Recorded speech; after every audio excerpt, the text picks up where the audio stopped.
Okay, can everyone see? Yep. Well, lovely to see some now familiar faces that we've actually seen in real life. It makes such a difference having met you all to see you now on Zoom. Okay, so we want to report on our 2 wonderful weeks of excavation in the lovely spot of Cambeck, looking very gorgeous in this slide. And I want to start by thanking you all of you who came out and volunteered, 5 groups, and we're going to go through all of the sort of the groups and what you did. And once we've done that, we're going to go through the phases of things that we found on the site and talk a bit about the finds and then about next steps. But I want to add to the thank yous our very huge thanks to the farmers, the Douglases, Ian and Hazel, and to the Johnsons, the landowners. And to our digger driver, John, and the wonderful Jess, the dog, and Adam Stanford, who did, from Aerial Cam, who did some aerial work for us right at the end.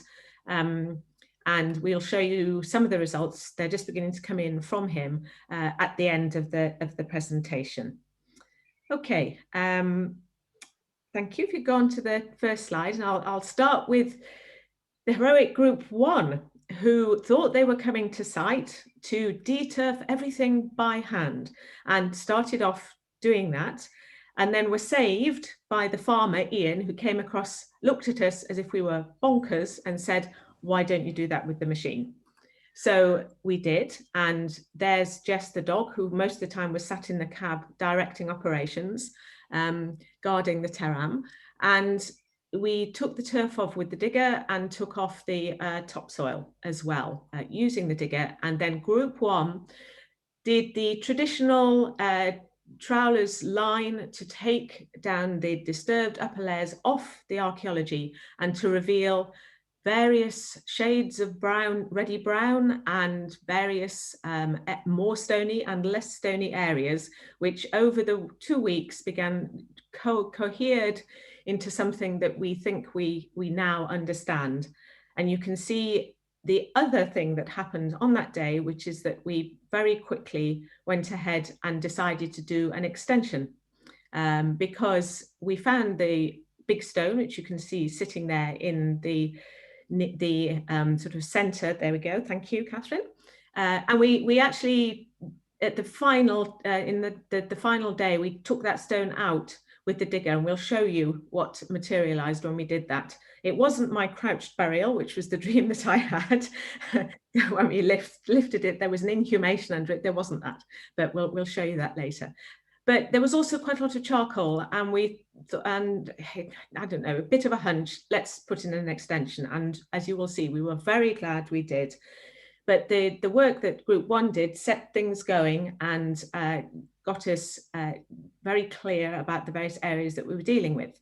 So Kathryn's now going to talk about what group 2 did. Oh, and by the way, Kathryn, can I just say that it was an absolute delight that all of you took on recording really seriously and produced some fantastic records, and it was really great that you jumped on board with that and learned so much so quickly. Sorry, Kathryn. So group 2, we came in and we had just sort of starting to see at this point what might be on the site. So kind of first thing was doing a bit of a harder clean in some of the areas where we were interested in most to kind of have a better idea of what was going on there. And then it was time to sort of start getting into the actual archaeology. So we put a couple of slots in across the site to kind of see what was going on below that sort of initial more disturbed soil. So one of those slots went all the way kind of pretty much the whole length of the trench. And that was so we could get a good cross section across the whole site of what we were looking at. And some of them were a little bit smaller, looking at specific features. And Christine worked in the corner here in the high vis, kind of pulling out, that was when we first started to see some of the really exciting features. And we came down onto a compact pebble trackway, or we thought was a trackway at that point. And we started to kind of get a better idea of what was going on across the site. Okay. And I just mentioned the very deep slot that you can see on the bottom picture. on the left there, which we did with the digger in the area where there was very little stone, so we could get a sense of where the bedrock, the gravels were. And actually to allow that, the sections of that to weather out and settle down so we could then match them up with the horizontal archaeology.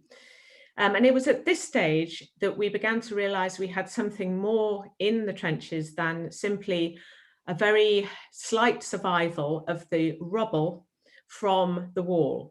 We could see we had that we had rubble surviving, but also we got a sense that there were robber trenches, but also that cobbled area was actually not a trackway, but something else. And we'll talk about that in a bit, and something really very exciting. And also that the structure that we're going to talk about that was being revealed there was not alone, and that there were other structures as well as the wall on site. And so group 3 were getting to grips with quite a range of things in both the slots, but also in the area excavation that they were doing.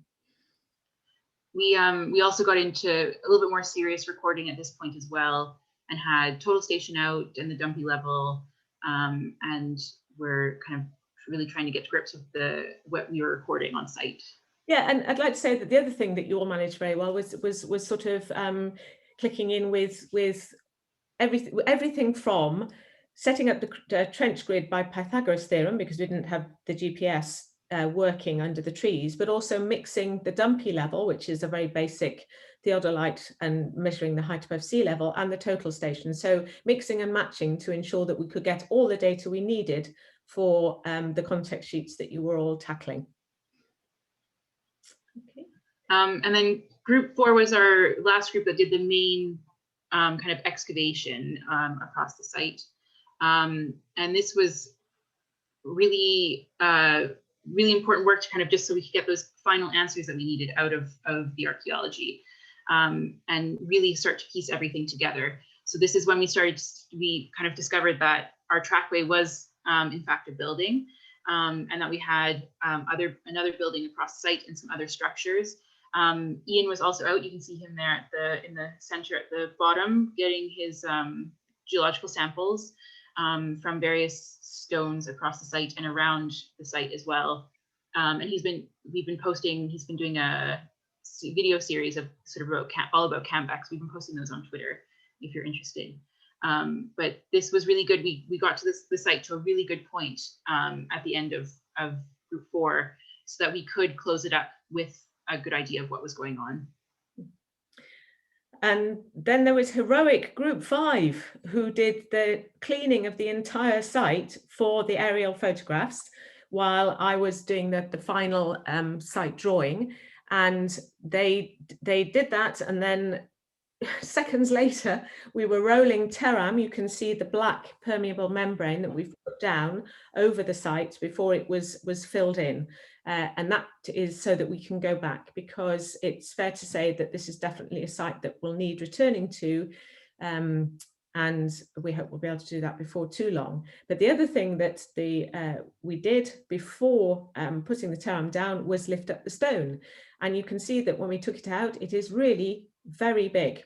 And it does match in size and shape very well with the stones that have been reused from the structures that we found in this trench in the weir at the back.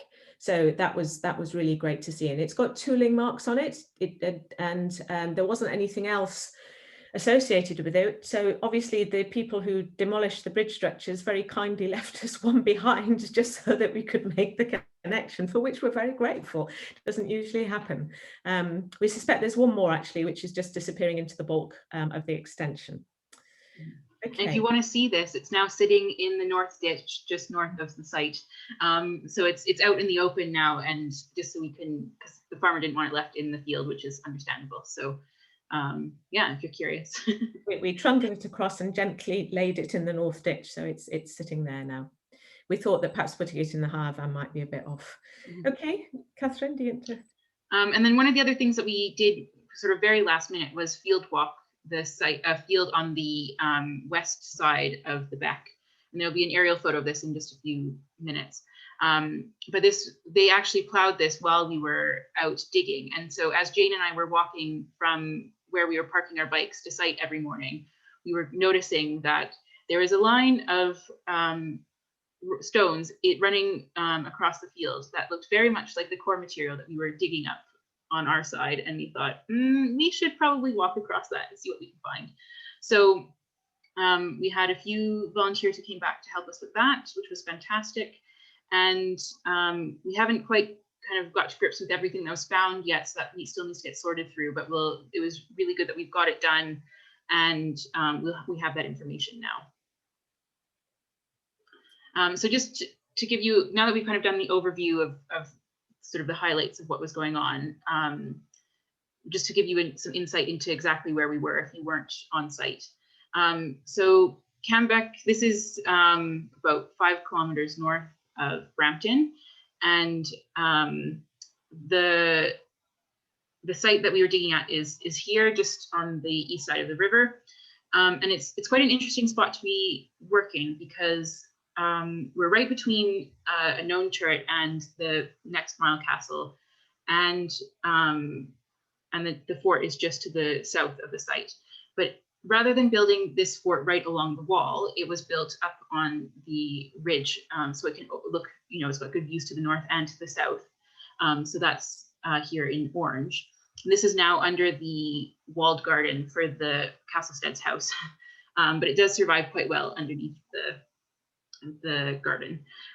So it was interesting to know what was going on here, because this site the turret has been excavated, dug in the 30s, and so it is a confirmed site. And it's an interesting spot because it's not at the top of a slope, it's kind of right at the bottom of a slope, but it's high enough up that it has excellent views over to the Mile Castle. So it does connect to the Mile Castle just on the other side. And with the amount of stuff that we found, it's quite interesting because we're sitting between these two structures on the wall, and there shouldn't necessarily be anything as far as people living or think anything like that, outside of what was going on with the bridge. So here it is, just is an aerial photo. And yeah, so it's an interesting little spot to kind of explore in more detail. Okay, so just to remind you of the geophysics, which actually is not enormously helpful. It suggests that there's a fair amount of material there, but doesn't give any really clear indication of where exactly the wall runs, because the trench that was put in, the earlier trench, the blue one, didn't actually pick up necessarily the line of the wall, and the line as on the OS maps is actually a bit too far north, as we discovered. So the decision, what drove our final decision about putting the trench where we did, was we just wanted to get as close as possible to the bridging point, because what we're trying to do when we went there was to find out whether there was any kind of substantial bridging over the beck. How did the wall go over? Because there is this imbalance, the difference in height between the east and the west bank. The west bank is quite considerably 7 to 8 meters higher, and the strength and flow of the beck means that there aren't any surviving structures down in it, or maybe they've all just been taken away and have been used in the weir and on the estate. So we did some magnetometry, and you can see that radiometry survey next to the resistivity, and that didn't actually really help very much, except that there are some relatively interesting darker areas, and I think we can see why some of those were there when we actually opened up the trench. So off we went, and as you know, opened up the trench. Under the next slide, Kathryn. And what we're going to do now is we're going to walk you through all that we found on site, and we're using to help the final post-ex site plan that I did. And it will become clearer what's on it as we go through. So if you just to orientate you, that's the trench looking with north up as the top, as you might expect. And you can see the slots. That's one slot. Then there's the digger slot here, and then the slot right over to the west, all marked on, and we'll explain what the various areas are on the plan now. Okay, next slide. Right, so obviously we did find the remains of the stone wall, and it was almost exclusively core material, although Kathryn and I did lift one stone at the end, which turned out to be a very classic facing stone, that one. And we've got, I think, have we got a photo of that? No, maybe not. But anyway, it was a classic sized facing stone, but it was virtually the only one. And so what we've got are scatterings of core material. A lot of it is red sandstone, but amidst it, probably just about maybe 50-50, maybe a bit more, is a harder sandstone that has been brought in and is part of the core. And we assume that some of the facing stone would have been, at least would have been that harder sandstone, rather than the really, as you know from troweling it, really quite soft and crumbly sandstone that was in a lot of the foundations that we were exploring elsewhere in the trench. So we had the line of the wall, and what I'd like you to notice is the angle at which it is heading towards the beck, which is at a sort of just slightly north of west angle. So that was the wall core. We could now know exactly where the wall is. And the next thing was that those of you who were there earlier will remember that there was that constantly rubbly area that we wondered whether it was bedrock or whether it was anything else. And Ian, the geologist, was able to confirm that you wouldn't, as in some other geologies, get these high up concretions of bedrock in this sort of geology. So all that red sandstone had to be structural and have been brought into the site. So when it was progressively cleaned and planned, you can see that it's got the same angle as the wall, but there's a much wider foundations. And a lot of the sandstone was so degraded, partly because of time, but also because it had clearly been compressed by a very heavy structure above it.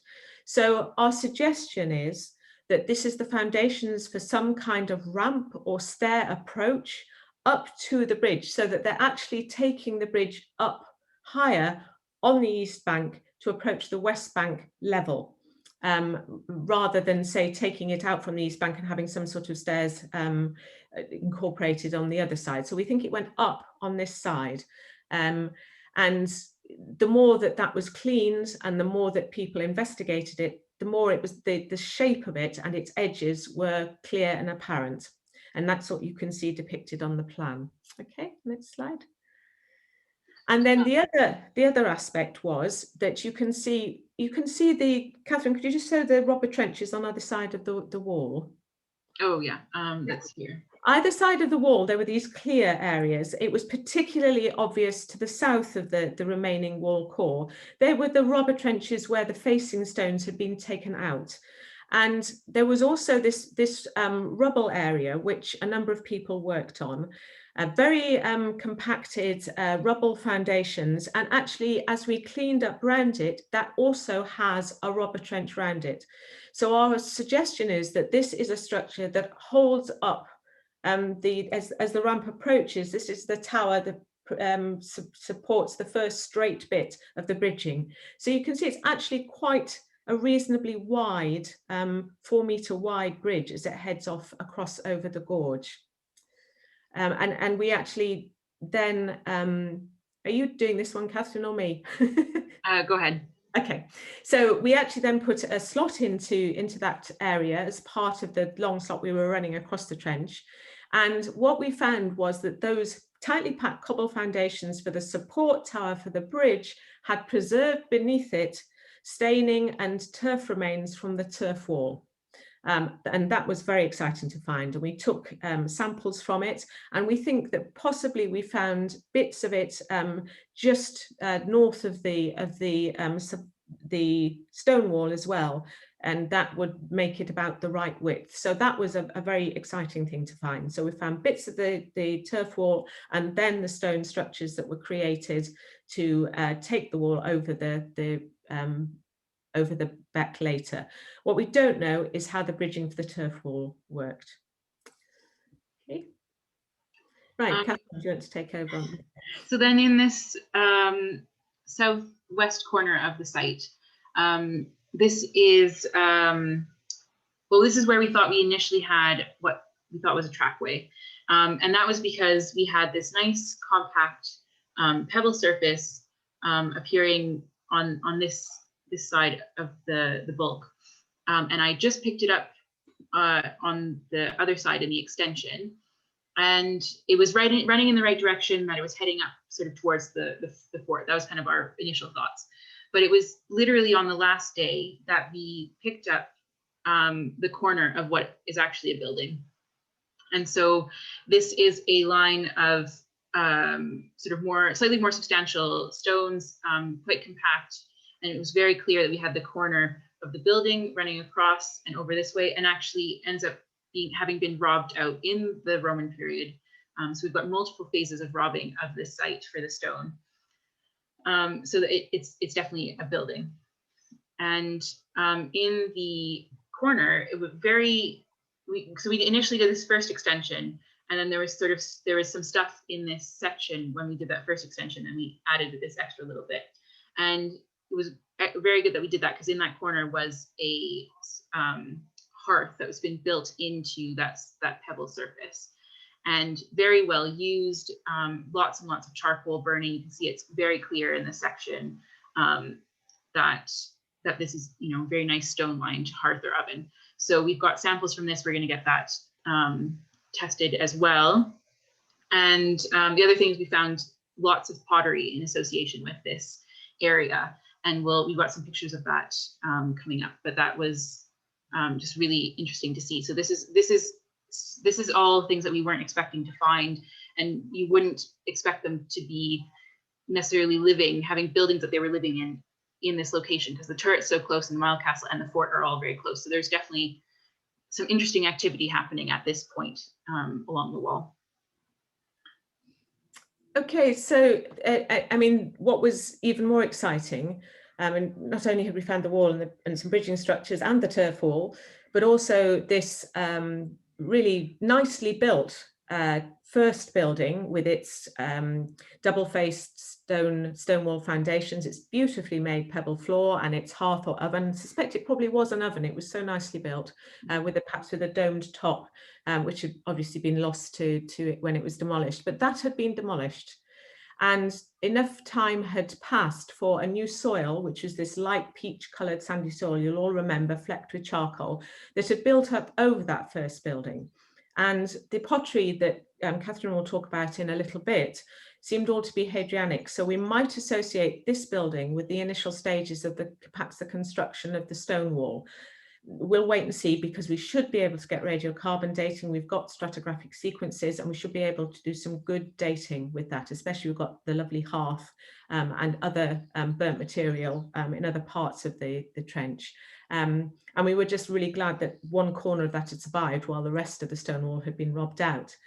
But then the other exciting thing was, after that new soil had formed, we found a second building. And this had been clearly cut into that soil that had formed over the demolished pebble surface oven building. And this was differently aligned. The first one is sort of aligned, I don't know, west-northwest to east-southeast. This one is almost north-south, not quite. And what we're not sure is about how it was constructed. It's not quite so solid and magnificent a structure as the first one. And we're not quite sure about, of course, the size of either of them, but we do know the width of this one, and it's not very wide. It's 2.5 meters wide or so. And what we can't tell from it is whether it was stone built and it's been thoroughly robbed, or whether it was partially timber. And I must admit, I would at the moment verge towards it having been at least partially timber built. There were some things that may have been post pads, and if you were digging it as an early medieval site, you would have said so, but it was associated with Roman pottery. Less chronologically diagnostic than that we found on building one, but definitely with Roman pottery. So really interesting. 2 phases of building, as Kathryn said, in an area where we didn't expect to find any lived in, worked in structures with the Mile Castle and the turret on either side, which just shows you that our assumptions about the structures associated with the wall can always be challenged. Okay. And this is just showing the 2 buildings, just so you have the relation between them. And you can see the sort of height difference between the first building with the cobbled floor and this sort of slightly rougher clay and rubble floor. And part of the reason we also think that the second building is timber is there's a lot of charcoal and burning kind of just above this surface, and quite a large deposit of it in this area here, and lots of structural nails. So we've got those kind of things point to it there being timber building on the site. Yeah, some destruction material been which we assume may have come from building 2, had been spread across an infilled hole. So Ollie will remember very well, if he's here, digging the material out of that semi pit just next to building 2. Yeah, and this is that large stone that we removed, had lifted out of the site, and this is another one that I had a quick dig around just before we put the soil back, and it's quite substantial. It was like I thought it was just, we could just lift it out, and it's going down into the ground quite a ways. So we've left it there, and it'll have to be looked at next time. Okay, so I'll sum up by sort of going through the phases that we think we have on site, and just also to point out that those of you who are working in the 2 long thin slots will remember how, as you got further north, there was a lot more rubble, and the whole topography of the rubble tipped down towards the ditch. And I think we think that the surface has actually built up a lot more to the north and to the west, settling up against the fence lines, and so the ditch would actually have started further closer to the wall and have been, you know, dropping away much more quickly than it does now, and that there was a lot of discarded rubble in that ditch. So the first phase obviously is the turf wall, and the bits, the little glimpses we got of that with a couple of really nice turf shapes in plan and a little bit in section. And then we get the stone wall with its bridging ramp or stairs and supporting tower, and possibly the phase 1 building being built around that time as well. It certainly has the kind of stone wall structure that you could imagine being built alongside turning the turf wall into the stone wall. And then we have some passage of time sufficient for a soil to accumulate over the demolished phase 1 building, and then this phase 2 building of this completely different orientation and completely differently structured on the site. So in 2 weeks you did impressively well, because to have managed to excavate sufficiently well and record in, you know, excellently, and to be able to unpick this has been a real achievement. And we know from Jamie Barnes, the Historic England officer for the area, that the whole listing is going to have to be rewritten because of this.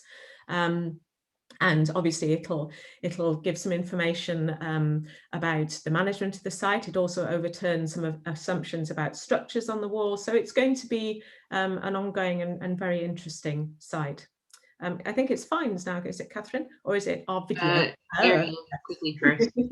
So on the last day, it was kind of, because we kind of ended up having a lot more than we expected. It was a bit of a mad dash to get aerial cam onto site, but they came out and took, you know, we had the drone up and got a lot of photos of the area and of the trench. So this is just a quick kind of fly through of this first model we've got back from them.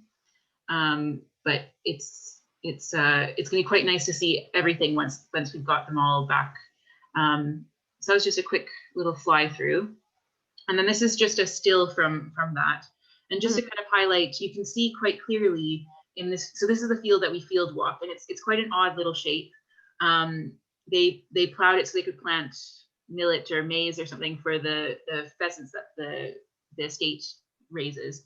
But this line here of different colored soil, and it's had quite a few of the stones that look like the core material. This is what caught Jane and I's eye as we walked to and from site every day after they'd plowed. So that's why we field walked that. And there's some other changes across the site as far as kind of different cobbled areas. And we've got a whole bucket of finds that were picked up. So we have to have a kind of a better look at those, but there's lots that could come from that site, at least knowing exactly where the wall is. And then we've got our little trench, and the turret is about here. So it's not too far away. So that's just kind of where the turret is. But one interesting thing about this aerial shot is that if you think about the line which the wall was following across the trench, and you look at the line of the wall through the field, it's very difficult to see quite how the wall turns in the field, and the field may not be following exactly the angle that it took, but it's going to have to, on the west side, angle down quite a lot in order to meet the angle of the wall coming in from the east, so that the bridge is likely to have crossed the beck at the similar sort of angle to which the wall, we could see the wall going through our trench, and on the west side the wall's going to have to have turned to meet it, so that it could create the bridging point. And I think the other thing that might possibly have been discovered in the field walking, if you can see the cobbly area in the field, I think it's just visible in the aerial photograph, is that there's a possible road running through that field. But I think that's something that we will have to think about a bit more, and have a look at the finds that were coming up. Mm-hmm. And I think then, Kathryn, you're going to just whisk through some of the ceramics that were found. Because it's just wonderful to find these, was just totally unexpected. Yeah, so one of the reasons we put that extension in on that first day is because I was kind of cleaning up around that stone, and I had a whole handful of black burnished ware, which we'll see in a minute. And that was kind of another clue to sort of go, okay, there's something going on here, because that was completely unexpected. So this is amphora. This is one sherd, but we've got about 4 or 5 pieces of this amphora. And the sort of spot identification in the field is a Dressel 20 type, which comes from southern Spain, and quite a big globular shaped vessel. But this is sort of from the Hadrianic period and fits in nicely with our timelines of the site. And this is that black burnished ware that I mentioned. And so we've got a few bases and some body sherds and a few different rims. So we've got probably some of them are quite fine. So it's really nice pottery, not something that you kind of would just toss. And so we're really interested to see when we get some more information about what these pieces are. But we've probably got like a nice cup and a bowl, and then a slightly sort of chunkier, more robust vessel as well, which you can see in that rim piece on the right-hand side. And then this is the pottery that was found kind of most directly associated with the hearth or the oven. And so what clued us into putting in the extension where we uncovered the hearth or the oven is this base piece. And so this was right in the section of the first extension. And this is quite exciting as well, because it's got, when we flipped it over, it looks like it has organic residue inside. And so we're going to send that off for testing. So that'll be interesting to see if that comes back. We might find out what they were eating. And then when kind of cleaning up the extension, that second extension found this kind of in situ bit of the rim of what looks to be the same vessel. And so we've got 3 sherds that sort of fit together quite nicely. It's about half the rim. And this is Severn Valley ware from Gloucestershire. And so this isn't something that's typically found along the wall. So this is quite intriguing as to what it's doing there, and might give us an idea of maybe who was at the wall. We'll have to see when we get a bit more information about this. And then here, just a kind of a selection of some of the iron objects. We had quite a few sort of structural nails. and hobnails as well. Particularly the hobnails did seem to kind of show up mostly on the pebbled sort of surface, which, you know, you're wandering around on there, you use them in the house, I guess. And then one large bolt, and Rob has said that this might be a clamp, which was used to hold two larger stones together, but there was a lot of pebbles attached to whatever iron that was. So we have to get that x-rayed and see what it is. It might just be a big bunch of stones with some tiny little thing in the middle, who knows, but we'll see when that we get a better look at that. Okay, this is my favorite. Go ahead, Jane. Yeah, beautiful whetstone. I think whetstones are can be very lovely objects, and this one is. You can see that's it, damp. You can see fine stone, greenish stone that it's made of, and also the way it fits nicely into your hand, and also the use wear on it. And this is a fine whetstone. It's not one you would use for your scythe or your bigger iron agricultural tools. It's one that you would have used to sharpen your dagger or possibly even your sword. So it's a really nice little find, that. And it was so nice because it sits in your hand, and it, you know, the last person to have that was a Roman. So it's just that kind of connection back. And I love pieces like this. It's great. Okay, so we'll stop in a second just to ask questions, but obviously we've found more than we expected, and the things that we found, I mean, we would be fortunate to find any information out about the bridging, but we have found that, plus all this other information. It's going to take a little while to digest, and we will keep reporting back, but we will now be sending everything off to be the environmental samples of the pottery to be analysed, and Kathryn and I will be doing the post-excavation work on the report. And we know that, as I said, the listing is going to have to be rewritten, and we'll have conversations with Historic England about, and the owners, of course, about whether more excavation is going to be done, because obviously we haven't seen the whole plan of either of those buildings, and we don't know whether there might be more. Perhaps we need to extend the magnetometry now that we know what the geophysics is picking up and what it's not picking up.